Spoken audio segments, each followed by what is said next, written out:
In this video, I want to show you how to download the driver for your HP LaserJet Pro 4001 and or other similar models.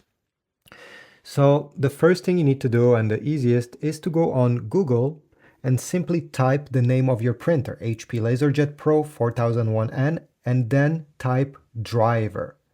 One of the first options to appear should be from the official HP website. Pick the first one. You should get to this display, and over here we need to select on which OS we are running. This is a Mac, but it works the same with an PC.